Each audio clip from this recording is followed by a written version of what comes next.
bem, fatura bem, entrega, etc., mas não vê o dinheiro no caixa. Diversos fatores, vetores afetam nisso aí.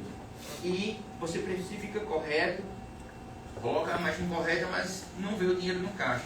Entenda que o fluxo de caixa impacta muito fortemente a margem de contribuição, a lucratividade que você coloca no seu produto e serviço, e também a concorrência, né? A livre concorrência, o livre mercado. Por que eu coloco esse preço? Só porque o meu concorrente está com esse preço, mas eu quero aumentar o meu preço. Normalmente vem um medo.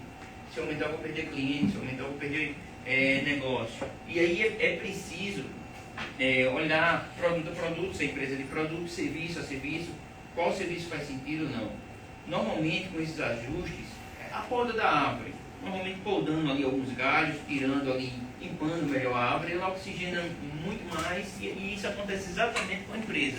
Na hora que você vai ali podar alguns produtos e serviços, aumenta o oxigênio nesse capital de giro nesse caixa, porque a empresa vai naturalmente ter todos os recursos para rodar rodar a operação. Depois, 40%, foi um aumento de 10 pontos percentuais. E você pode perguntar, foi só chegar no preço e dar lá um aumento de preço, né? Chegar na margem e dizer assim, aumenta aí 10%, 11% em tudo, o produto aqui e ali, e vamos ver o que acontece. Será que é isso? Normalmente tem esse receio de aumentar o preço e perder mercado. Mas primeiro, a gente foi definir os indicadores de gestão, os KPIs financeiros, que era o ciclo operacional, quanto tempo o dinheiro demorava para retornar para o caixa. Né? Venda, comprei, em que prazo? 7 dias, 21 dias, e vendia normalmente 30, 60, 90 para o cliente final. Só aí a gente tem uma distância de ciclo operacional muito grande. A compra, prazo muito curto com o fornecedor, e a concessão de prazo para o cliente final de 60 dias de prazo médio. Só essa diferença, ele sempre ia estar correndo ali atrás do caixa, do capital de tecido. E normalmente, imagine você atuar nesse setor, né, como comércio dessa forma. Você tem a margem apertada, 25%, 30%, 35% de margem, seja, qual for. E ainda sofreu o impacto desse prazo todo. É verdade que lá fora, América, Europa, não se divide em 10, em 12, né, vezes como a gente divide no varejo bem de consumo duráveis aqui. E isso faz com que, fora um ambiente Brasil de negócio, custo Brasil, né, de estar aqui, de operar e de ter empresa aqui, que impacta assim, o custo do dinheiro, taxa Selic aí, quase 14. Metas de compra versus venda, metas de margem e meta de poupança. O que é isso? No próximo slide vai ter exatamente esse desenho. Se eu tenho uma meta de venda, qual é a meta de compra? Mas por que tem meta de compra se a compra vem com a venda? Mas você tem que criar uma barreira na compra, um limitador de compra de insumo, porque aquilo vai machucar o caixa. Por mais que você tenha margem de lucro, no mês seguinte os custos operacionais vão estar maiores do que provavelmente as receitas. E aí vem um descompasso de caixa. Aumentou na margem de contribuição, foi o que aconteceu, depois que aplicou-se o quê? A margem de contribuição, ela aumentou só com mudanças de processo de compra, melhor categorização dos produtos no sistema, negociação por fornecedor, compras por lote, para X dias de estoque e planilha de cotação de preço. Com esse método, passou a comprar melhor, sim ou não? Sim. Só aí ele ganhou margem. Controle detalhado da lucratividade por produto, curva BC, ranking de vendas por produto e giro do produto versus a margem dele. Tem verdade que arroz, feijão, está ali na estiva, não tem a mesma margem do açougue e não tem a mesma margem de utilidades. Mais ou menos isso no setor, um caso real de comércio varejista supermercado. Você falou ali alto volume de produtos baixa margem. O ticket influencia? Não. Se fosse tipo, eu vou reduzir a quantidade de produto, mas eu vou aumentar o ticket. Vou vender só produto de alto ticket. Aí tem que prestar atenção no ticket médio, que ele impacta mais no global do que o ticket. A questão do ticket está muito mais relacionado com a prestação de serviço do que varejo. O meu é prestação de serviço. Aí tem impacto. Se você não o custo hora e o fator tempo, é melhor vender na mesma uma hora algo de 10 mil do que algo de 1.000, a mesma uma hora. O ticket importa muito na prestação de serviço. Se fosse varejo, não tanto. 3%, 3 pontos vieram do controle das compras, mais 3%, 3% é nada. 3% na melhor seleção dos produtos para compra, o ABC. Tirou o ABC. O que é o ABC, para quem não conhece? Vai ser sempre um Pareto, né? 80% do faturamento, a quantidade de volume, vai vir dos produtos de curva A. Né? Isso é o que importa, tá lá. Ou ele é A de giro, ou ele é A de faturamento. O B e o C, eles estão lá no seu estoque, tem lá aquele serviço que você tem que prestar, né? Ter na sua carteira por questões estratégicas de concorrência, ou por questões que você não pensou e ainda continua prestando aquele serviço que ele é com você sai de vez em quando, sai uma vez no semestre, sai uma vez no trimestre. Arnaldo, por exemplo, eu sou do serviço, mas como você falou de serviço, por exemplo, a gente estava executando um determinado tipo de serviço, só que, por exemplo, esse serviço estava demorando um pouco para ser executado, que é financiamento agrícola, que a gente recebe uma pequena parte no início e no final com a liberação da operação. Uhum.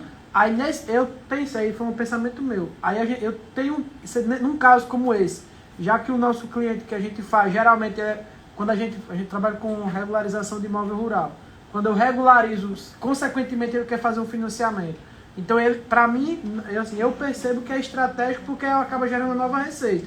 Só que para dentro da minha operação, isso é muito difícil porque eu demoro um tempo para receber. Eu acabo sacrificando um pouco o caixa para manter essa operação. Eu pensei na estratégia de eu vender um produto mais simples, que se encaixa na nossa operação, que seria uma análise documental organizacional, para ele acessar o crédito, e aí, não terceirizar, mas criar uma parceria com um terceiro para que ele conseguisse operacionalizar isso. Seria interessante ou não? Dependendo do estágio da empresa, se é iniciante. Iniciante, se ela é pequena, você fez interessante. Porque aí você está diminuindo o custo fixo operacional da empresa. E para suportar essas operações de longo prazo, o custo da empresa tem que ser bem pequeno, custo fixo. Para você suportar esse dinheiro no tempo. Foi certíssimo você ter colocado outros produtos mais curtos, ou fracionar, porque aí o ciclo do dinheiro, embora tenha vários strikes, né? Grande no final, tem que correr atrás, vamos ser porque seja um produto C de giro. Mas quando vem com algo muito positivo.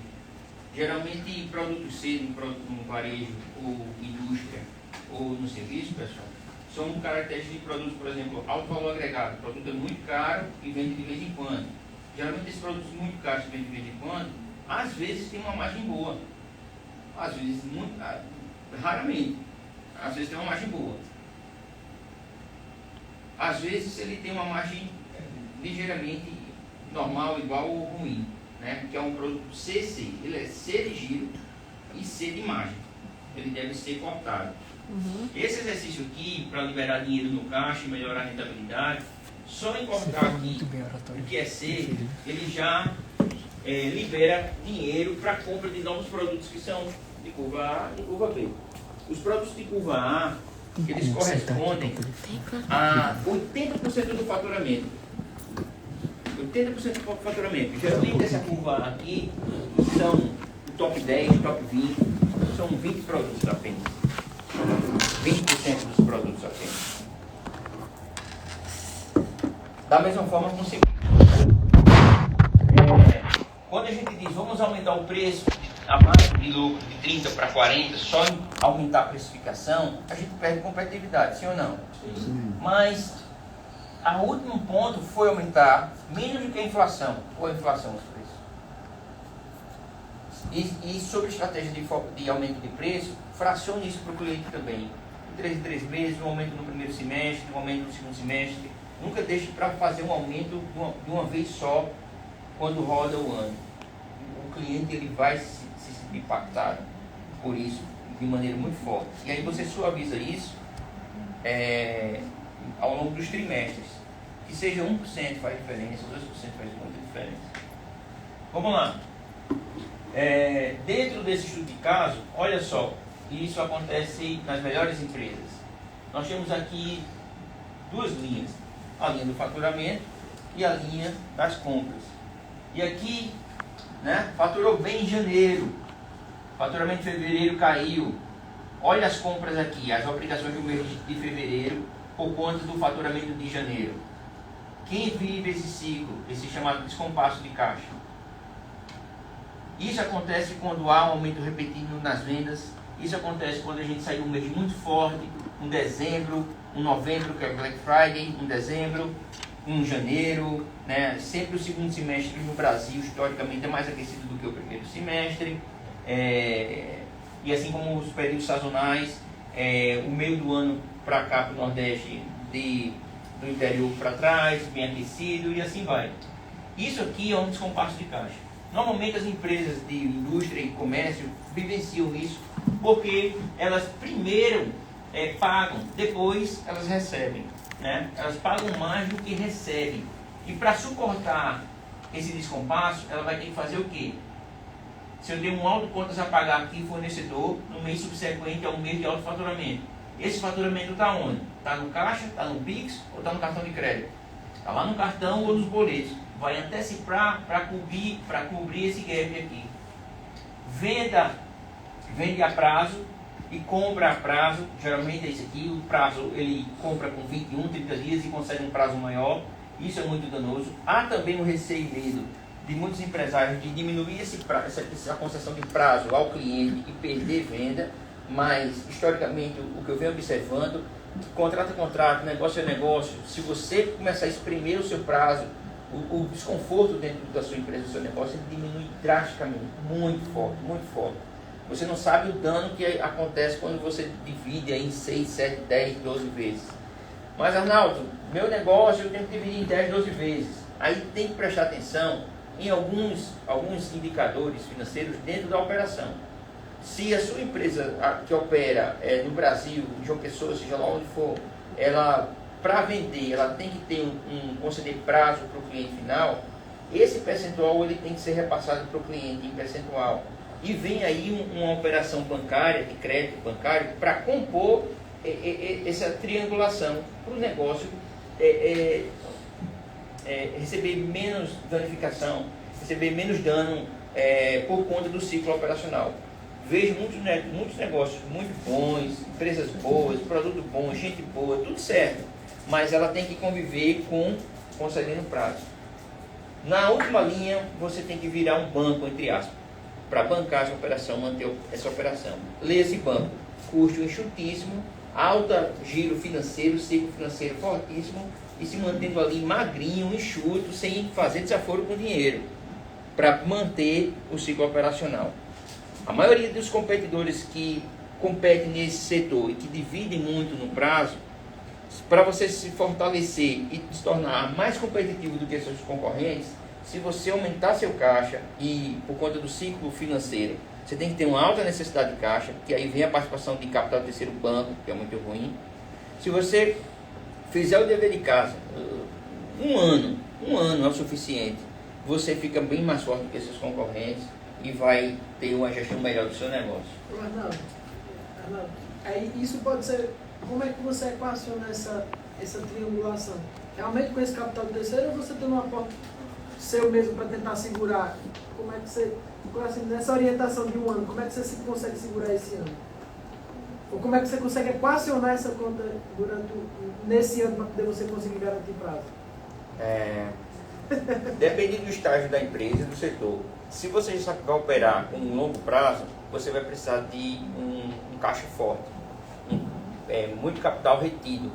E dinheiro no caixa tem custo também, não é verdade? O dinheiro para estar aplicado, ganhando aí a Selic ao mês, CDI. Mas se você tem uma alta necessidade de caixa por conta do seu prazo, esse dinheiro tem que estar sendo remunerado. Aí não consegue anular totalmente, né? Teu nome? Felipe. Não se consegue anular totalmente. Parênteses. O que é que as grandes empresas fazem? Ah, mas isso é para grandes empresas. Não, é para as pequenas também. É porque as pequenas se tornam, entre aspas, refém do processo de mercado, etc. Se você vai vender para os grandes varejistas, por exemplo, Carrefour, ou Ambev, enfim, que seja, eles têm uma política interna, né, de primeiro recebe e depois paga. Normalmente, Eles compram a fornecedores pequenos, médios e grandes e dizem assim, quer vender aqui na prateleira, todo o Brasil? Quero. Enxoval, né? Vamos enxoval, então agora o marketing. Depois, trade de merchan, ok. Qual o seu prazo? 30, precisa de 60. Você vai receber o boleto só para 60 agora. Aí depois que você vende, faz todo o ciclo, liga uma moça do próprio banco, Ambev, o Carrefour, que seja lá. Você quer receber antecipado? Está para 60 dias aqui o teu recebimento. Quer receber antes, com 50 dias? Tem que 20 mil duplicadas sua, né? Pronto, eu te pago 18 para 50 dias. Você olha assim para o caixa, olha para a situação e diz, vou perder esses dois. Ela está trabalhando com capital, fora ela comprar com 60, 90 e vender com 7, 21, etc. Ela sempre está trabalhando com dinheiro, protegendo o negócio. Dinheiro na frente, dinheiro na frente, dinheiro na frente. Para os pequenos, infelizmente, se você está refém, você consegue um grande e longo prazo. Vamos aprender com os grandes. É possível? Não, isso é só para os grandes. Não, vamos desmistificar, quebrar esse paradigma e começar a dar pressão nisso aí, porque é aquela lógica, é melhor ser pequeno e ter qualidade financeira do que ser grande e estar alavancado com os bancos. Já ouviu esse trade-off, essa troca? E aí é preciso, às vezes, desidratar, diminuir a poda das árvores novamente, para você ter um negócio menor, mais lucrativo, menos dor de cabeça. Agora, vamos fazer conta. No Brasil, a gente vive um ambiente muito turbulento e muito incerto, não é verdade? A taxa de Selic aumentando mês a mês, a inflação, etc. A gente está no ano de 2025 muito esquisito. Os impostos. Os impostos, tendência de imposto aí é de aumento até 26, 27, 28, até 2030. Então a gente tem uma alta carga tributária, uma retração econômica que já está acontecendo. Não, vai acontecer. Não, já está vivenciando. A gente já está vivenciando essa retração. Os negócios estão mais lentos e mais difíceis. Se o negócio está mais lento, eu preciso de mais ou menos capital. E mais capital para manter o negócio. E aí o trade-off diminui a margem para fazer negócio e acelerar. E aí o sinal macroeconômico desidrata, diminui o custo fixo, diminui o custo operacional para suportar o inverno que a gente vai passar aqui no Brasil nesses próximos meses e também 2026. Mas respondendo a sua pergunta, caixa. Se eu opero um negócio que eu financio o meu cliente, então dinheiro no caixa. Se eu opero o meu negócio que preciso de financiar meu cliente, vem um terceiro para bancar esse financiamento. Exemplo, móveis planejados. Não tem aí Santander que vem 24, 26 meses? O dono da loja vai vender quando? A cozinha, quarto, sala, etc. Ele tem que ter um operador financeiro. É melhor que seja um terceiro do que ser sua empresa. Terceiriza, igual o frete. É melhor terceirizar o frete do que ter uma frota de veículos para fazer entrega. Né? Não é seu negócio fim. Entregar, negócio fim é o produto. Entregar faz parte da operação. É o seu negócio fim de ser banco? Não. Os grandes que conseguiram isso, têm uma operação muito forte, eles viram a lógica de ganhar um spread financeiro, a diferença entre o crédito. Como eles estão operando muito dinheiro financeiro com o terceiro, eles olharam e disseram assim, olha, se eu tenho esse aqui como parceiro, eu entrego quantos milhões de carteira de dinheiro para esse cara, por que não ser eu meu próprio banco? E aí vem a verticalização. Aprendendo na lógica pequena, o caixa é rei, mantém o dinheiro no caixa para suportar o insuportável. Para isso ele serve dinheiro no caixa. Nesse descompasso aqui, Felipe e os demais, o dono vai sempre colocar dinheiro na frente. Se você começou um pequeno negócio, começou um negócio e ali está devendo pouco, às vezes estão crescendo, faturamento, abertura de filial, expansão, etc. Todo esse movimento gera mais necessidade de caixa.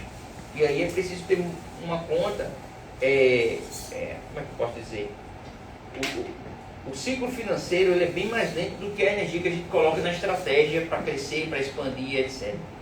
Por isso vem capital terceiro. Se você vê alguma empresa, algum amigo, alguma grama do vizinho crescendo rápido demais, tenha certeza que não é dinheiro do caixa, é capital de terceiro, de banco. E aí, recomendo demais. Tá em moda agora, a gente vinha no voo, acho que é o filme de Trump. E todo mundo sabe da história de Trump, ele veio com o pai e tal, os empreendimentos, quebrou, e aí foi no banco novo, se você não emprestar, não termina esse prédio, e aí a gente se ferra nós dois. É bem bacana, o filme dele está no holofote agora, né?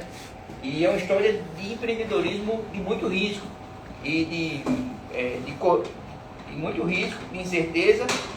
O empreendedor na veia mesmo.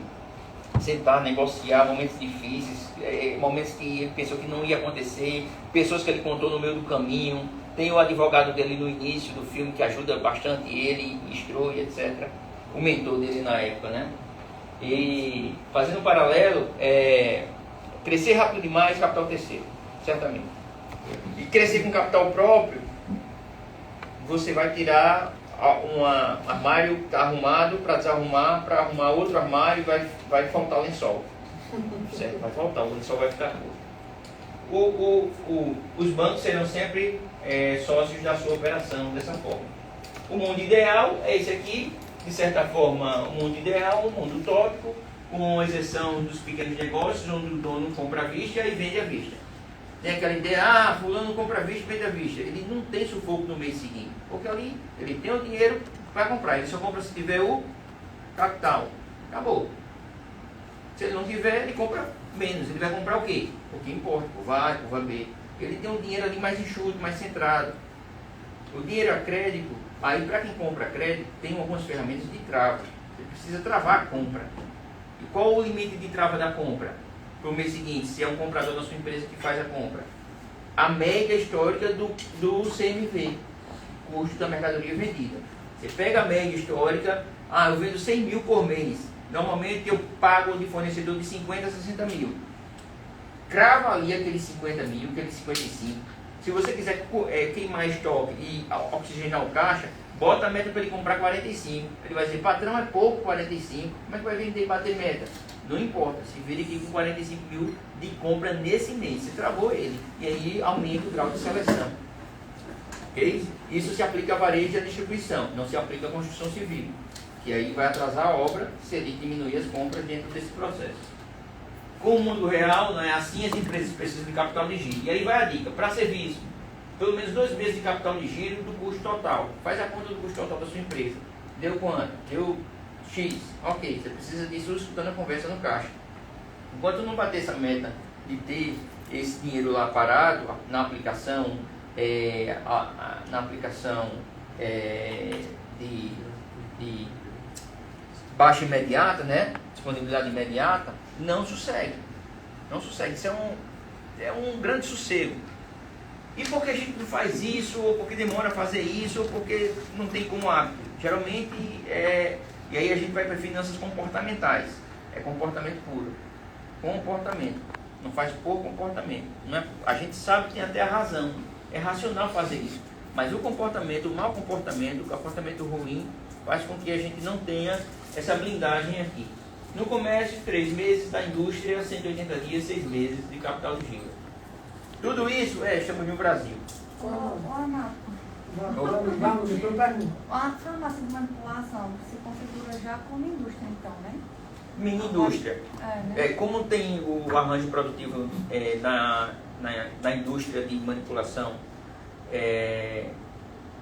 você tem fornecedores próximos, né? Na cidade a maioria é fora, né? Centro do Sul, Sudeste, acredito, ou se quiser importar contêineres e contêineres da China. Como já tem essa operação logística bem alinhada, a compra por lote econômico de insumos químicos, né, de substâncias que fazem sentido, que você já sabe que vai vender escoar, faz sentido comprar um lote maior. Aí tem validade, armazenamento, etc.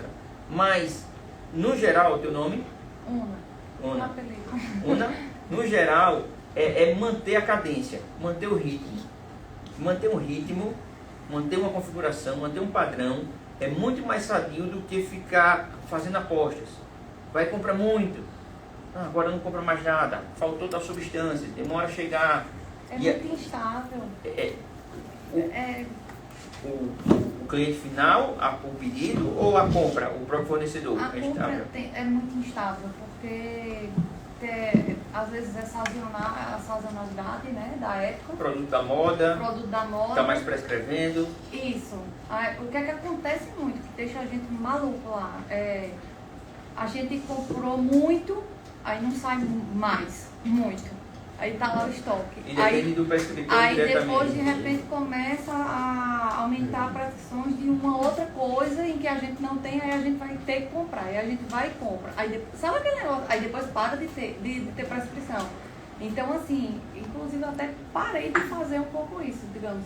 Tô vendo que tá tendo muita saída.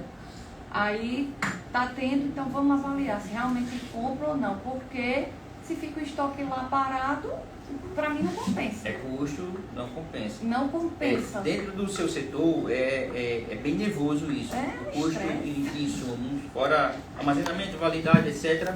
E essa interrogação do mercado, né? Você não tem uma previsibilidade Não tem. correta. Mantenha o melhor remédio, o remédio menos danoso é a sobredemanda. Tá? Sentindo a demanda, então sobe. Não apostar que, a não ser um anúncio de falta, algo muito, um outlier, né? Algo muito fora da curva que vem acontecer. Greve dos caminhoneiros, um vírus, tal, que acontece aí raramente. Mas por que a gente precisa de capital de giro? Por que a gente precisa de estoque? A gente precisa de estoque, para manter o negócio funcionando. 2, para fazer promoção e venda e estar no mercado, né? Base, promoção e venda, né? E para fazer ações comerciais. Por isso que a gente mantém aquele estoque. Por que a gente mantém o dinheiro no caixa? Para manter a empresa, para comprar bem e para investir em inovação e tecnologia para diminuir algum custo operacional. Por isso ter dinheiro em caixa.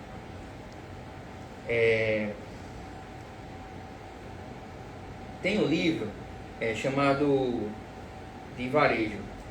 Não é óbvio. O nome do livro não é óbvio. Acho que tem na Amazon. Ele conta uma história e ação. É de um judeu, não lembro o nome dele agora. Ele escreveu aquele livro também, A Meta. É um livro para a indústria, A Meta. E o Não é Óbvio é um livro para varejo. E esse cara, eu não sei porque ele não estourou de fama, mas é maravilhoso esse livro. Tanto A Meta, que é para a indústria, quanto o Não é Óbvio. E lá ele faz uma narrativa de gestão em cima de uma historinha. Aconteceu isso lá em Miami e tal. No livro Não é Óbvio, as empresas eram em Boca Raton, na Flórida. E é bem interessante os fatos que acontecem. Acontece uma enchente, da enchente a empresa muda e tem que fechar algumas filiais, aí tem a tomada de decisão. Uma narrativa bem bacana. Vai ajudar a clarear essa questão da tomada de decisão e de suprimentos. Mas no seu setor tem que ter muito uso de dados e software, muito uso do controle de dados, respeitar o dado, registrar tudo, porque as médias e medianas fazem sentido, né? E relatório, BI, e análise de business intelligence também, e principalmente se puder colher dados qualitativos. Não sei se você tem representantes comerciais que visitam XY médicos, e aí é importante estar com esse olhar, esse termômetro no mercado. Demais, porque isso define o responsável técnico, o RT, o validador, ele vai gerar demanda para você. Não é o cliente final, não é o mercado, né? Não é o cliente que é o filtro solar com base, sem base, P10, ômega, enfim, é o médico que vai ali prescrever o conjunto de vitaminas, etc. Seja para tomar, seja para passar, enfim, ele tem que estar com essa escuta muito fina, diariamente, semanalmente, que é das pessoas que participam do network de vocês, que tem que estar ali tomando café quase sempre, né? É comum ter estoque de químicos de 180 dias, 300 dias de estoque sem giro. É comum no seu setor. Mas graças a Deus que no seu setor a margem ainda é confortável. É por ser indústria. Vou ter uma tabela de imagem interessante aqui. No meu caso, a gente tem indústria. E a compra dos insumos são muito complicadas, porque para ter preço a gente tem que ir para fora. E aí a gente tem parceria com outros para poder conseguir comprar. E assim, agora com o dólar ficou difícil demais até de precificar, porque você precifica e quando chega, às vezes na viagem, a pergunta que você chegou. Indústria de transformação? Não, a gente Compra o insumo para produzir.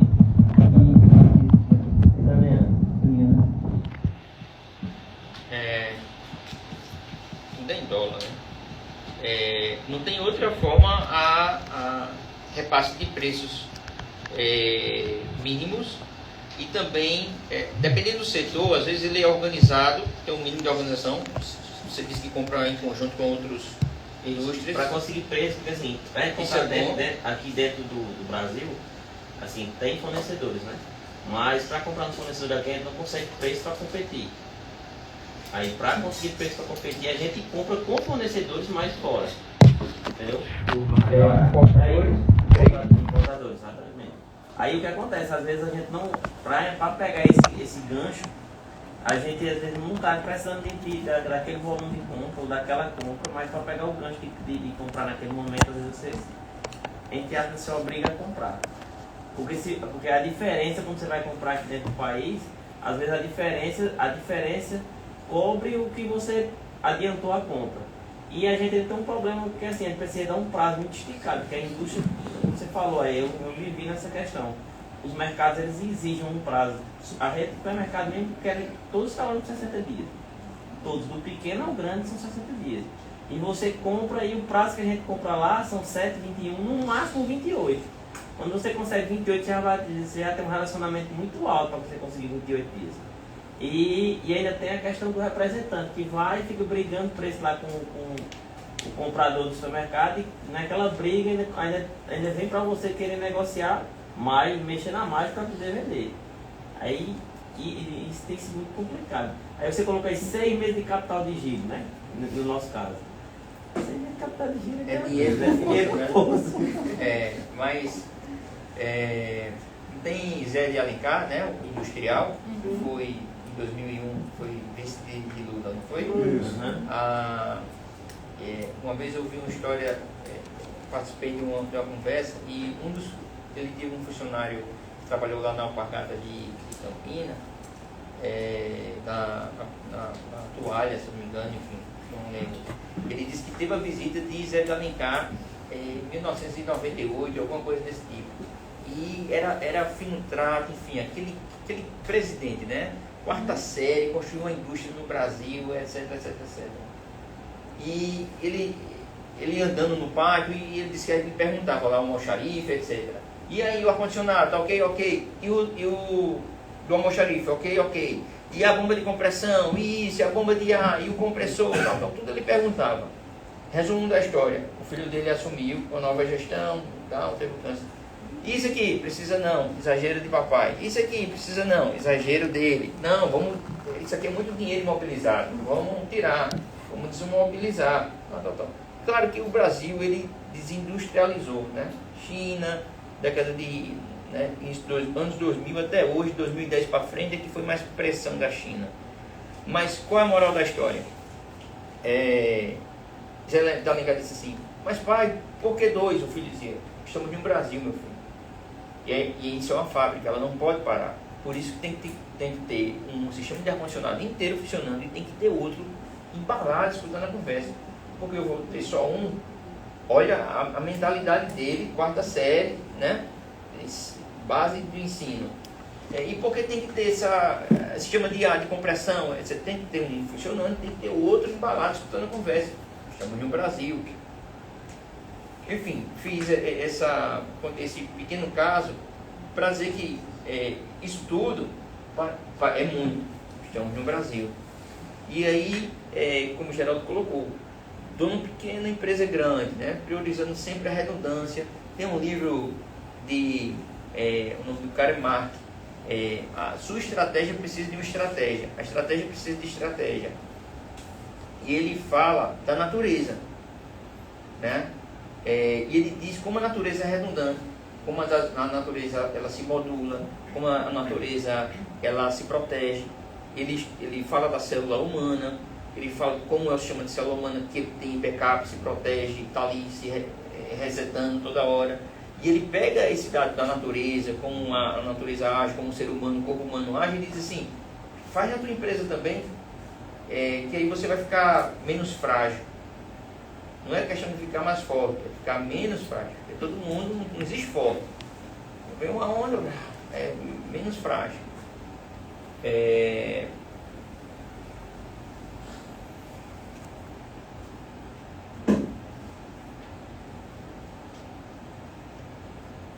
empresas, as tomadas de decisões na vida empresarial, a gente não tem ideia do impacto de caixa quando a empresa, por exemplo, decide vender mais em dezembro e em janeiro. Quando a empresa bate uma meta assim, poxa, foi além da meta, tá? Às vezes eu digo para alguns clientes, não venda, não venda isso. Mas como você está dizendo para não vender? É porque eu sei o dano que vai causar daqui a 30, 45, 60 dias de um caixa pelo alto pico de venda. E é melhor não vender e manter o equilíbrio do que ter esses picos de altas e baixas, como esse desenho aqui. Quanto mais suavizar, quanto mais conhecido for essas curvas, melhor para o pequeno negócio.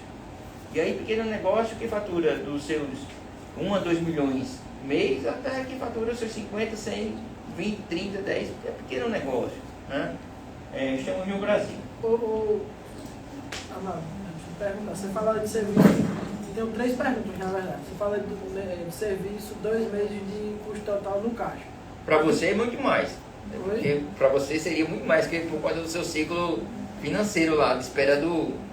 Você falou que é loteamento com... Não, regularização de imóveis. Regulação de imóveis, que aí depende do judiciário, correto? Judiciário ou do cartório. Do cartório, e aí... Só que o que é que acontece? Eu vou te contar um pouquinho a história rapidinho, mas assim, no início, quando eu comecei, eu recebia a partir dos atos que fossem acompanhados. Por exemplo, às vezes chegava no cartório, demorava 60 dias e eu acabava demorando a receber. Eu ajustei isso, então isso hoje não é mais uma realidade, isso impactou diretamente no caixa. Por exemplo, o cara chega para fazer para mim, eu digo, olha, fazer um processo de inventário, eu digo, olha, vai demorar 1 ano. Meu serviço é 3 meses. Meu serviço eu recebo em 3 meses.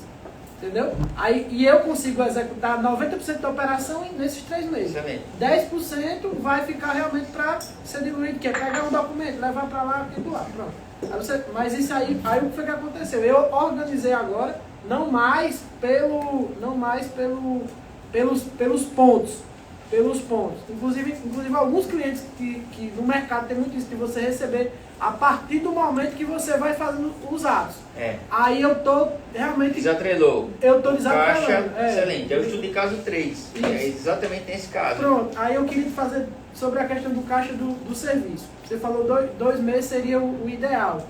Aí eu lhe pergunto, esse caixa pode ser feito com capital do terceiro desde que caiba dentro da sua, por exemplo, vou dar um exemplo. Sim. Você está num mês apertado, eu consegui ali, fiz um faturamento interessante ano passado, pegar um Pronamp e jogar dentro desde que a parcela dentro não seja compensatória dentro do processo do próprio mês, né? De rodar o próprio mês que caiba ali dentro do A resposta é sim. Aí, certo. Aí, vamos lá. Acima desses 2 meses, vamos dar exemplo que a empresa vai crescendo, você consegue gerar 6 meses de caixa. Esses 3 meses no final do ano pode ser retirado como lucro e deixado só os 2? Ou seria interessante deixar uma margem confortável de 6 meses? Estou dando um exemplo assim. Sempre 6 meses, a margem base 0. A linha do cheque especial seria essa aí, por exemplo. Se você é conservador. Sim. E esse dinheiro vai ficar no CDI rendendo lá. Sim. Vai servir de contrapartida, vai servir de lastro no banco para você negociar. Certo. Né? Normalmente, por que a gente toma capital de terceiro? Para maximizar esse capital, correto? Uhum. Vamos supor que o capital foi a 2%. E você vai empregar em esse capital decisão A. Você paga, estudo de caso aqui para todo mundo. A empresa tem pouca dívida, ela tem um caixa razoável e o banco lhe oferecendo uma linha de crédito. Vamos supor que a taxa é 2%. O que é melhor? A, pegar esse dinheiro e quitar as dívidas e diminuir o custo fixo. B, pegar esse dinheiro e investir no novo negócio, expandir o negócio e ganhar mais dinheiro em cima do dinheiro do terceiro. Afinal, os influenciadores e os livros americanos falam que o custo de capital de terceiro é menor do que o custo de capital próprio. Mas será que isso se aplica no Brasil? Será que isso se aplica à empresa do Simples Nacional ou de lucro presumido? Vixe, aí não saber também. A lógica do custo de capital de terceiro, ela só se aplica a empresas de lucro real, onde ele vai ter lá custo com juros. E esse custo com juros ele vai abater da penúltima linha se pagar o imposto de renda. Então não se aplica a empresa de lucro presumido, nem de Simples Nacional, nem de MEI. E aí, pega esse dinheiro aqui do passado e fica ok? Ou pega esse dinheiro, deixa lá no CDI aplicado, não faz nada? Letra C. Letra B, pega esse dinheiro e compra mais produto, e cria um outro produto na prateleira, abre uma filial em Campina Grande, em Recife, Natal, em São Paulo, vamos expandir o negócio, pega esse dinheiro e faz o quê? Depende muito da característica do empreendedor. Boa resposta aprendida. Boa resposta. No meu caso, eu pegaria para crescer o negócio. Quem mais? Ó, vamos falar, pessoal. Hã? Expandir. Expandir, não na segunda unidade, talvez, mas expandir interno, fazer a campanha de marketing mais forte, alguma coisa assim. Para gerar mais fluxo de caixa e poder quitar as dívidas.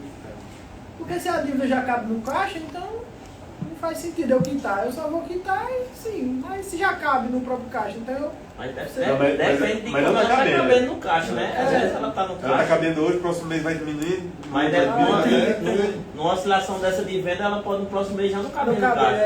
Aqui, ó, faturou. Aqui está acompanhando. Aqui compra tudo à vista. Esse desenho. Ela pode não chegar no caixa e tem outro fator, né? A venda não chegar no caixa, como a gente falou, se for uma empresa simples nacional ou presumido, daqui a pouco você vai estar pagando mais caro no fixo do que lá no capital de terceiro. Separar uma quantia de 6 meses, se der, e o outro restante você investe dentro da empresa. Pode ser. Interessante Pode ser, também. pronto, massa. É. Porque você garanta a segunda, você tem uma certa Aqueles 6 meses ou 3 previsibilidade. ou 2, né? Isso. E o restante você investe dentro da empresa para gerar mais caixa. O marco zero, assim, vamos dizer, no mercado seria os 6 meses mesmo para todo mundo? Ou Aqui está caso a caso. Aqui são mínimos. Mínimos. Certo? Quanto mais, melhor. Quanto mais dinheiro no caixa. Muito dinheiro no caixa depois vira um problema. Porque vira um problema de decisão e de investimento. Poxa, você está com já 100 mil no caixa, 500 mil, 1 milhão de reais no caixa. Vem cá, você não está gerindo bem essa empresa não, porque esse 1 milhão poderia estar na expansão daqui do galpão para ganhar mais mercado, né? Você como investidor pergunta ao controller, pergunta ao CEO quais as decisões, aí são chamadas em finanças corporativas, decisões de investimento, no caso CAPEX, né? Normalmente começa o ano, isso é para empresa pequena, empresa grande, todo mundo. Começa o ano, planejamento orçamentário, planejou, fez a trilha, o alvo é esse, chegar até dezembro com isso. Tem a meta de ter capital de giro, tem a meta de reinvestimento, tem depreciação, tem recompra de maquinária, etc. O dinheiro serve para manter o princípio da perpetuidade que está lá na contabilidade. A empresa existe para ser perpétua. Por isso ela tem o ativo circulante, o passivo ali, e ela está girando. Deixa ela lá quieta. Muitas vezes as empresas sofrem intempéries dos donos porque o dono não deixa a empresa quieta. Eu já tive experiência de tirar, por exemplo, o dono das compras. Tirei. TDAH na alta, hiperativo. Não podia ver nada, compra para a empresa, compra. Não, velho, você não vai comprar mais não. Cadê a Zequinha que está lá? Não, Dona Maria, eu fiz, traga ela aqui para a gente conversar. Dona Maria, agora quem compra é você. Sério, você vai usar esse relatório aqui, você vai comprar isso e o seu limite é esse. E quando você comprar, aí outra técnica interessante. Varejo ou indústria, vai comprar, certo? Uma coisa besta, mas você racionalizou ali, tirou do dono, porque o dono não tem muito tempo de fazer isso, ou não toma uma decisão de qualidade. Duas coisas, você vai receber o pedido aqui do que importa para vender, que é o ranking de vendas, curva ABC, que seja. Ok, você vai comprar. Quando você for comprar, você compra com estoque, cada um tem seus X dias de estoque. Ok. O limite é 50 mil, lembra que eu botei um limite? Mas 50 mil não dá nada, tal. Então compre o que gira, já limitou, ela só vai comprar com qualidade porque está ali no limite, deu uma barreira. Compre o que importa. Ok, começou aí. Quando ela for comprar, deu 2 mil, 3 mil reais o boleto e dividido em 2, 3 vezes, ao invés dela dizer assim, compra, está comprado, ela vai entrar em outra tela do sistema que é o contas a pagar, e vai ver daqui a 45 dias, 30 dias, 35 dias, quando cai aquela duplicata. Se for numa segunda-feira ou numa sexta, e tiver muito cheio de pagamento, ou for dia 5, dia 20 ou dia 30, que é dia pressão, ela não compra naquele dia. Ela diz assim, ó, só fatura amanhã. Porque só ela dizer assim, só fatura amanhã, ela já livrou o quê? O dia 20. E aí tem a regrinha, não se compra pro dia 1, dia 5, dia 20 e dia 30. Não pode cair fornecedor nesses dias. Por quê? Governo e folha. Ponto. Pode cair em qualquer outro dia. Isso parece difícil, mas depois que roda, velho, é muito bom. Daí não se compra aqui. Dia 1º, 5, 20 e 30. Governo e folha. É o dia que você está comprando, né, Agora- parceiro? Você já está no risco de Essa dica vale milhões. Agora, se eu compro dia 30, eu recebo muito desconto. Dia 5, Porque meus vendedores querem bater meta, eles ficam malucos. O estado é dia 15, né? Sim, ICMS. É. Dia 15 para quem tem ICMS. Em presumido, é 20 e 30. É 20 e 30. É. Mas, então, inclui o dia 15, tá? Dia 15 também. Para quem paga ICMS. É, Lá também não. e o que o Ana falou é interessante. Outra regrinha interessante, não está no slide. É a regrinha orçamentária. Para quem lida com compras de orçamento. Do dia 1 ao dia 15, a pessoa pode gastar. Do dia 15 ao dia 20, só gasta com autorização do dono. Já não está gastando mais. Ela tem do dia 1 ao dia 15 para gastar. Do dia 20 ao dia 30, jogue a chave do caixa fora e deixa o próximo mês. Pode jogar a chave do caixa fora. Ó, dia 1, dia 2 do primeiro.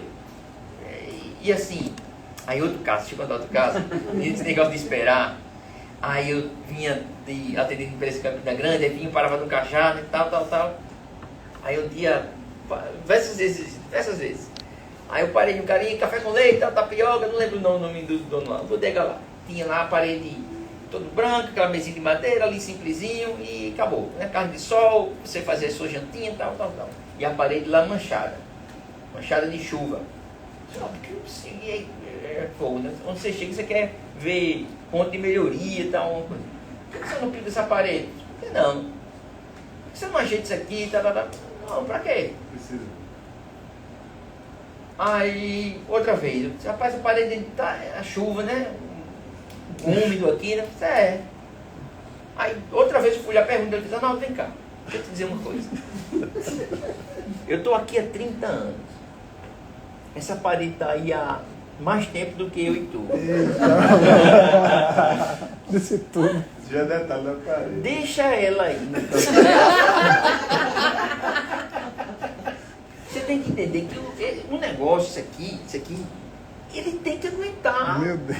Tem que aguentar o desaforo dele mesmo, ele mesmo. Não é o desaforo dele, não. Aí ele fez, tu tá vendo aí? Eu fiz, tô. Era do tempo do lançamento do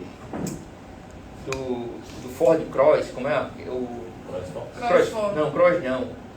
O grande, EcoSport. Export. Aí eu, tá vendo esse carro aí? Tá pago. Puta, mas tá aí. Sabe pra onde eu vou? Agora, esse final de semana, vou passar 6 dias naquele negócio lá que dá na tua cidade lá. Era o tempo do Mussul, lá no Mussul. Eu passo 5 dias lá trancado com minha família. E esse negócio aqui vai ficar assim. Deixa a empresa do jeito que ela tá aqui, acabou. E eu vou agora curtir com minha família, porque eu não vou ficar moendo aqui não. Deixa como está. Aí eu fui do Cajá até em casa moendo isso, né? Não, mas esse cara ensinou alguma coisa, cara. Resumindo, o dono, ele sempre tá ali, não, ajeita isso, ajeita aquilo, ele bota isso, ele monta aquilo, ele fala, vai. Pessoal, a PJ é um organismo vivo. Deixa ela ali aguentar o desaforo dela. Entendeu? A exemplo do caixa. Capital de empréstimo. Alguma coisa está errada, porque está pedindo todo de 3 meses já precisa de dinheiro de novo, de 6 meses de dinheiro de novo. Então, vamos analisar, vamos fazer um diagnóstico, ver o que é que está acontecendo. Mas às vezes não está acontecendo nada e só a interação do dono mesmo com o negócio. querendo moer, querendo Quer mexer arrebentar. demais no que tá rodando. Deixe quieto. Por isso que eu tirei o dono lá das compras. Porque era 150 mil de contas a pagar e 120 de faturamento. Ei, Aí não dá certo, no outro mês 140 mil contas a pagar, 110 de faturamento. Mas eu preciso subir as vendas. Eu só preciso subir as vendas se eu comprar. Então por isso que eu compro. Eu disse, mas não é assim, cara. Vamos aqui equalizar. Aí, o ABC, relatório, ranking de estoque, até ele vender 120 e pagar 110. Rodou outro mês, vendeu 130 e pagou 110. 130, 110. Não, vamos vender mais, não, tá bom, 130. 130, 110. Está sobrando quanto por mês? 20 vezes 12 meses. O negócio está ali, redondinho, equalizado. Deixa ele quieto. Então, às vezes não precisa nem crescer tanto, só precisa gerar um caixa para você conseguir gerar um caixa para poder crescer. Aí a gente vê. E a mentalidade, assim, acho que não sei comigo com vocês, de quando o negócio começa a rodar, é sempre querer que ele rode mais rápido, que cresça mais rápido. e que gere mais e que cresça. Aí falta a paciência de José do Egito. Falta. E aí, quando teve a grande crise lá, José, como gestor, ele fez o quê? Separe um quinto, não foi? 20%, né? Todos os CDs, todos os centros de distribuição que tem no Egito, separe, não consumam tudo. Se for para comer, coma a pizza toda. Agora, se alguém disser assim, rapaz, deixa amanhã pro café da manhã a metade, beleza, a gente toma coca, come metade e amanhã precisa estar no café da manhã. Já estão, mas ninguém disse nada. Uma pizza hoje fatias, hoje é nada. Acabou, amanhã vê qual o cuscuz. Mas não, separe 20, que o povo não vai morrer desnutrido não. E armazena aí nos CDs, no centro de distribuição. O Egito já era potência, virou mais potência ainda, todos os outros povos vieram atrás do Egito para fazer negócio, porque só ele tinha estoque para comprar e vender. É isso aí. Ô, Arnaldo, e no meu caso, eu normalmente gosto de comprar dia 30 porque Sim, ou eu teu ganho caso. frete, ou eu ganho frete, né? Eu aumento o volume, eu ganho frete e muito desconto. Eu consigo ganhar mais. Quem mais está nessa situação? Que os representantes chegam lá dia 25, dia 30, a gente É, aqui pra bater a meta. para bater a Pra bater a meta. meta. Então você inverte o caixa. Você Aham. não compra nada do dia 15, do dia 1 ao dia 15. E quando entrar no dia 20, você está começando a analisar lá estoque e compra. É. Quando não compra, porque compra na asfixia deles, porque eles precisam bater meta e o dono da empresa precisa de caixa. Eu inverti isso com o cliente, oxi, É bom demais. o que aconteceu? Caixas e mais caixas de produtos. Caixas e mais caixas, com preço assim, pô, maravilhoso, tá ali, validade ok, tudo certo. E comprando no mês seguinte, roda, e se eu comprar mais? Comprando nos dólares econômicos. E aí compra, e para quem está na varejo da indústria, ganha dinheiro quem vende ou quem compra bem? Quem compra bem. Em virtude da concorrência que é assim de centavo, não é verdade? Piscou, demorou, não atendeu o zap, não respondeu por perda da venda. É assim mesmo. É terrível. Ô, Arnaldo. Acontecia isso. Muita plata. Capital Quando eu tinha de distribuidora, o açaí, quando era dia 28, dia 29, o gerente do açaí era só ligando quando a gente tinha distribuidora. Você passava um mês do ano lá pra vender? Não, deixa isso. Aí quando era no final do mês, dia 28 e 29, você tá precisando de margarina, de nada aí não? Aí dizia, vou mandar aí o que precisa. Aí você que dizia o preço. Porque eles precisavam vender para bater meta. Não, aí agora Arnaldinho foi eu era da indústria farmacêutica e Arnaldinho era o comprador da farmácia do pai. Do pai. Agora eu entendo. Agora eu entendi quando eu chegava lá para fazer o pedido e você, não, volte tal dia. Olha só. Especialista, especialista, né? Ele já tá naquela Cara, preparação preciso vender isso aqui. Ele, não, volte tal dia, eu quero trabalhar. Agora tá isso, E ainda cara. ganha caneta e agenda, vem junto.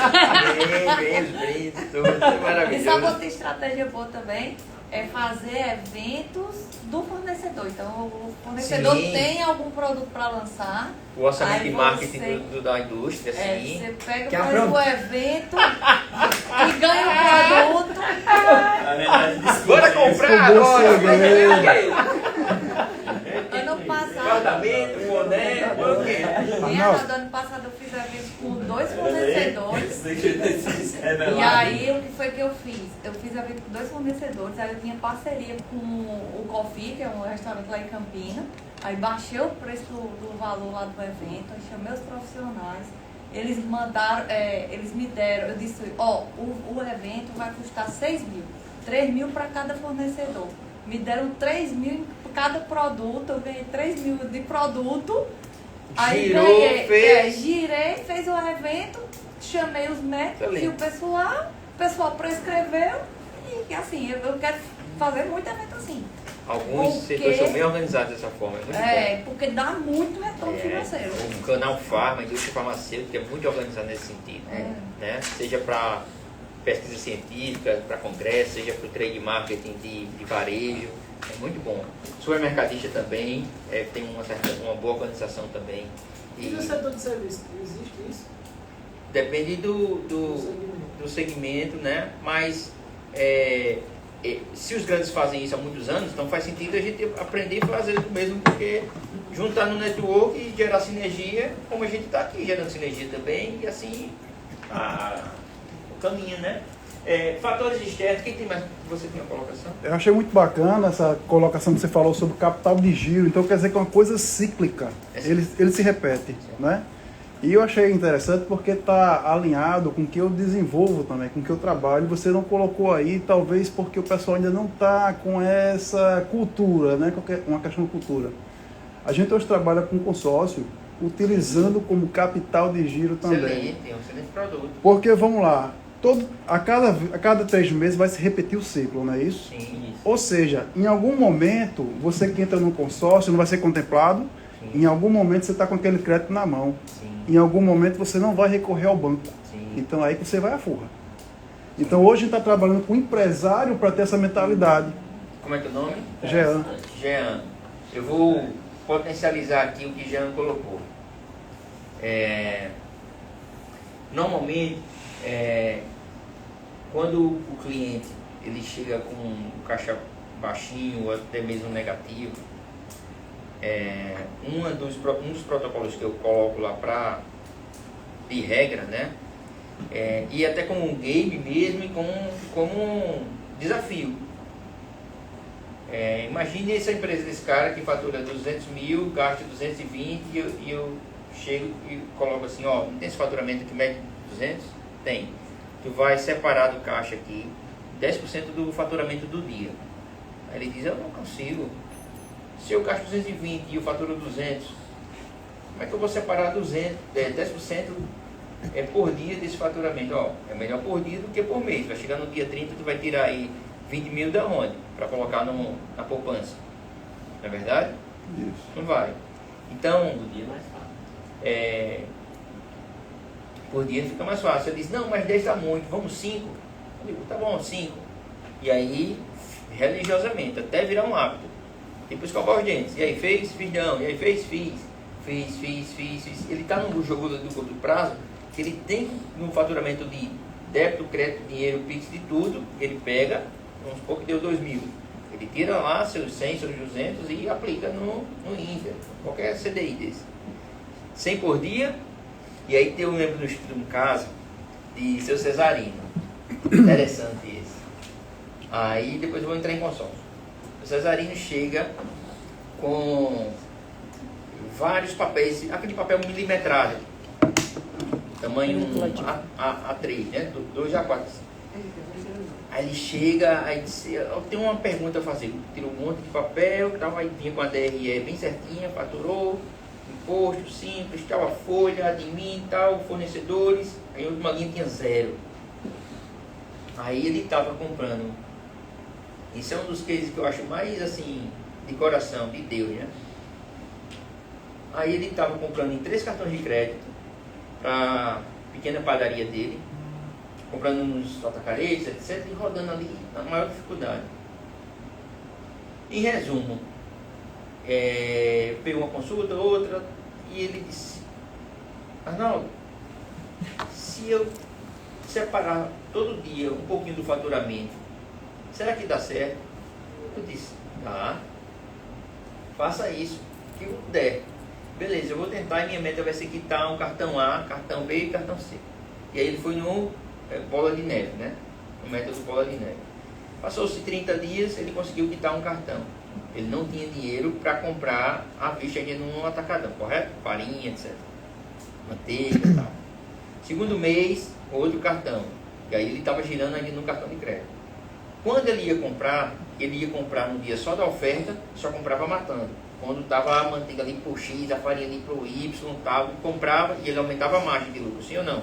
Sim. E padaria tem uma margem excelente, né, em todos os produtos, biscoitos, bolachas e tal. Até o pão francês, que eu pensava que a margem era terrível, porque gira muito, eu disse, não, a margem deve ser 30, 40, margem maravilhosa do pão. E assim vai. Disse, poxa, aí eu depois, como é que a pessoa, né, ainda... Com a padaria, fantásticas margens, olha aí. Aí girou um mês, 2, 3 meses. E aí ele chegou no terceiro mês e disse, poxa, a gente está aqui operando, o cartão diminuiu, mas a continuou com uma linha 0. Aí ele veio com um papel milimetrado, lembra que eu falei? Com um gráfico de grafite. Aí disse, está aqui as vendas. Era como se fosse um Excel sem ser Excel. Entendi. Maravilhoso. Eu ficava assim, encantado, olhando para o gráfico. E o gráfico se mexia, né, na minha cabeça assim, né? A visão assim, o gráfico se mexendo. Meu Deus, que negócio fantástico. O gráfico mexendo, viajando ali nos números, isso aqui está aqui, tal. Eu disse, onde é que você aprendeu isso? Ele disse, foi em 1965, lá no interior da Bahia. E o senhor fazia o quê? Eu era do estoquista da obra, lá da... Hã? Isso. E ele era o responsável por botar no papel o gráfico da areia e da brita, tal. E ele controlava isso na linha. Aí disse, eu trouxe isso para a padaria e tal. Em resumo, chegou no último mês, ele disse, mas Arnaldo, cadê o lucro? Não tem lucro esse negócio. Eu disse, o senhor está fazendo a poupança ainda? Ele disse, estou. Fiz para o aplicativo. 10.350. Eu disse, tá aqui seu lucro. Eita, mesmo. Olha só. Por que isso tudo? Que bom. Dinheiro não é bicho nervoso. Se você não tomar conta dele, vai-se embora. Ok. O que ele fazia com o dinheiro? E aí, em termos de estudos econômicos comportamentais, e está surgindo muitos livros sobre comportamento econômico, ligado ao emocional, não à razão, à conta em si, ele fazia um negócio que chama sugestão. Né? Tem um livro chamado Nugget, de um economista comportamental. E ele diz que o ser humano ele opera melhor baseado em sugestões. Eu vou lembrar de outro caso, em cima do livro do Nugget. O que foi que ele fez? Ele fez o que tinha no livro. Eu li o livro anos depois. Caramba, fantástico, o Cesarino está aqui no livro, olha só, tudo ligado a comportamento, como influencia as finanças. Resumindo, Nuggets. Nugget. N-U-G-E-T ou D, enfim. Nugget. Cutucada, sugestão em inglês. Como é, Maria? É profissional, né? Nuggets é negócio de comer. N-U-D-E-T-O-E-G. Isso é o mesmo sobrenome de Fábio, Fábio Nuggets. É cutucada em inglês, sugestão cutucada. Pronto, eu Nomezinho acho. curto. Pronto, ok. Isso. Ah, de inglês eu não entendo. Aí, escuta, que eu tô pilhado. Aí, tá aqui, seu Cesarino. Fiz, é mesmo, tal. Foi o que ele fez. Ele salvava o dinheiro da frente dele. Ele tirava o dinheiro da frente dele antes de gastar, provavelmente dito, porque ele não tinha que fazer as compras no dia seguinte. Ele sai daqui, aplica, tira da minha frente. Ou a controvérsia disso é o cheque especial, ou o dinheiro fácil do banco. Está aqui, para que se esquentar? Está aqui a conta garantida, está aqui a linha de crédito, está aqui. O livro lá, ele conta uma história de Harvard, onde os professores de Harvard estavam lá trabalhando, etc. E todo ano calendário eles respondiam um questionário de qualidade lá para a universidade. Como é que foi esse ano letivo, como foi a avaliação, como você avalia a coordenação, como você avalia tudo. Né? Em determinado ano, o pessoal na pergunta lá X, pergunta 20, tiraram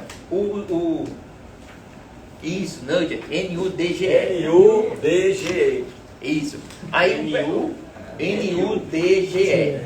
Aí o pessoal do administrativo da Universidade de Harvard tirou da questão Você gostaria de continuar contribuindo para a aposentadoria de Harvard? Sim ou não? Deixar o campo em branco.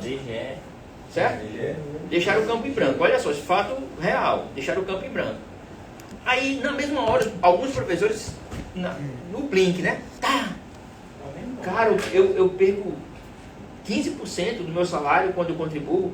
Não, mas 15% do meu salário no mês. Não. Passou-se 10 anos. Foi o que aconteceu. E X professores que respondiam essa pergunta todos os anos, e a pergunta ficava como default do ano anterior, ficava como não do ano anterior, ele ia, não. Passou-se 10 anos, alguns professores vieram na administração, no fundo lá de pensão de Harvard, disse, cadê minha aposentadoria? Não tem nada aqui. Disse, como não tem nada? Aí, relatório. Você não quis aplicar para a aposentadoria. Você disse não no questionário. Não, mas eu fiz sem pensar, nem pensava que era assim, eu não sabia desse impacto. Outro estudo ligado a comportamento. Por que os seres humanos não poupam para o futuro? Porque existe uma desassociação entre o eu jovem do presente e o eu velho. Você nunca se imagina como velho. Por isso que muitos não reservam para o futuro. Foi o que a universidade fez. Botou o campo da linha 20 como default, sim. E se o cara quisesse converter para não, tinha que mandar uma carta, para blindar quem? O eu do futuro, os professores. Olha só. E o nome do livro é Cutucado Sugestão. O que foi que ofereceu o Cesarino? Faz isso aqui como cutucada, como sugestão, tira o dinheiro da tua frente, todo o dinheirinho do dia. Quando foi determinado dia, ele disse, caramba, tá aqui. Por conta da sugestão. Dinheiro é bicho nervoso, não é verdade? E não leva desaforo para cá. Não leva desaforo, e ele fazia isso para autoproteção. Isso serve para empresas, para pessoas, para tudo. Não é verdade? O papo está muito bom. Estou gostando. Demais. Vamos lá para a farmácia. Tá gostando? Vamos finalizar o Forças, quais negócios afetam, né, nossos negócios? Fatores externos, macroeconômicos, fatores macroeconômicos, fatores externos, preço, guerra por preço, inovação, experiência, e aqui não deixaria de colocar a inteligência artificial. Se abraça com ela, pelo amor de Deus, como você se abraça com a Bíblia, com Jesus, com Deus, com sua esposa, seu esposo, se abraça com a IA. Sobre consórcio, para finalizar, que eu esqueci. O consórcio é uma cutucada, é uma sugestão. Já que eu não consigo poupar, eu vou poupar fazendo o quê? Um dia contempla e deixa o dinheiro lá escutando a conversa. O que é que ele faz quando coloca o consórcio dentro do contas a pagar até da empresa mesmo? A prestação do terreno, do carro, da moto, seja lá qual for. Ele coloca fazendo com que a empresa pague o quê? Uma obrigação de 60, 70 dias, meses, correto? E lá no final vira um strike.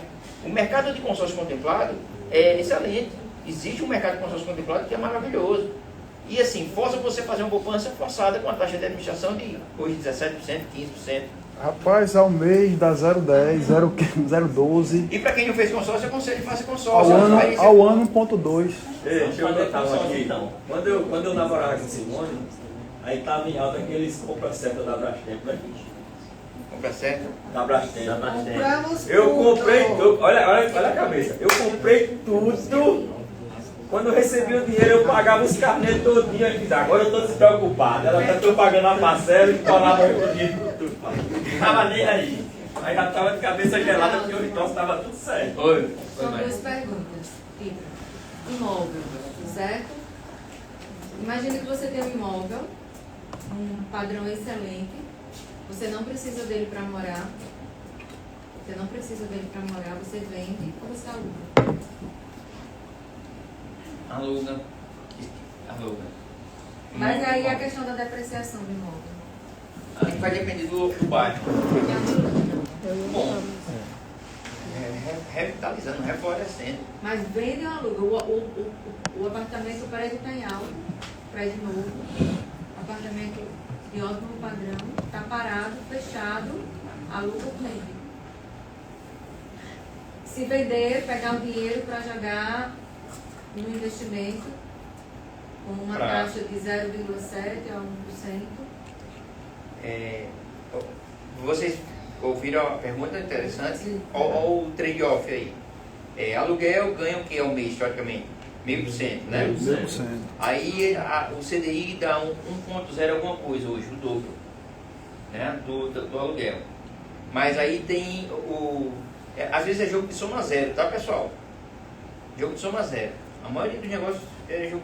Eita, um daqui com menos 1, 0.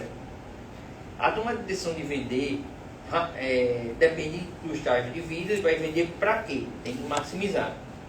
Né?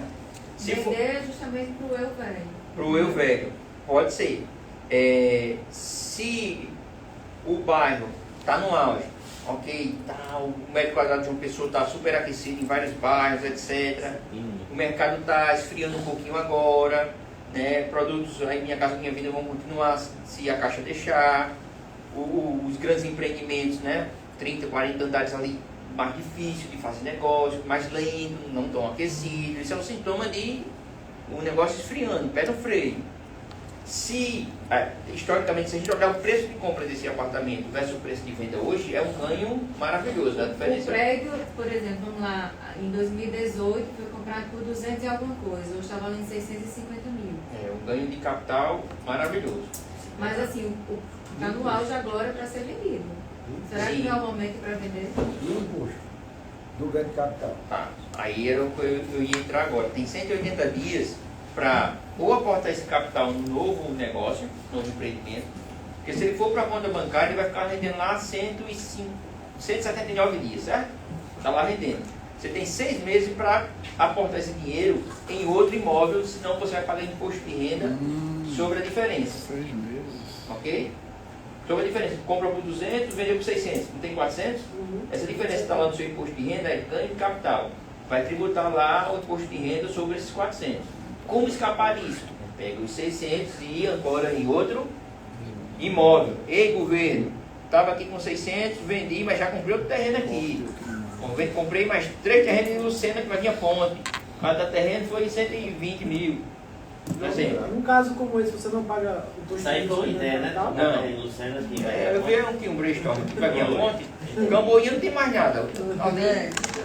Até o farol não tem mais nada. Então vai comprar. É isso mesmo. O pessoal aí do mercado, eu fiz o raciocínio correto. Aí, mano, pode ir com aplicação, pode ir com CDI, ter 1% ao mês de 600 mil. Pode. Tem que conversar com o Diego Oliveira para saber como é que fica isso no imposto de renda. Pois é o mesmo prédio onde o Diego mora. E hoje eu perguntei, Diego, tu fizesse o quê? Porque tu alugou ou vendeu? Aí ele foi, aluguei. Eu falei, caramba. Entendeu? O prédio tá lá, o apartamento tá lá, fechado. Não está alugado, não. Desaluguei porque estava muito abaixo do valor do mercado.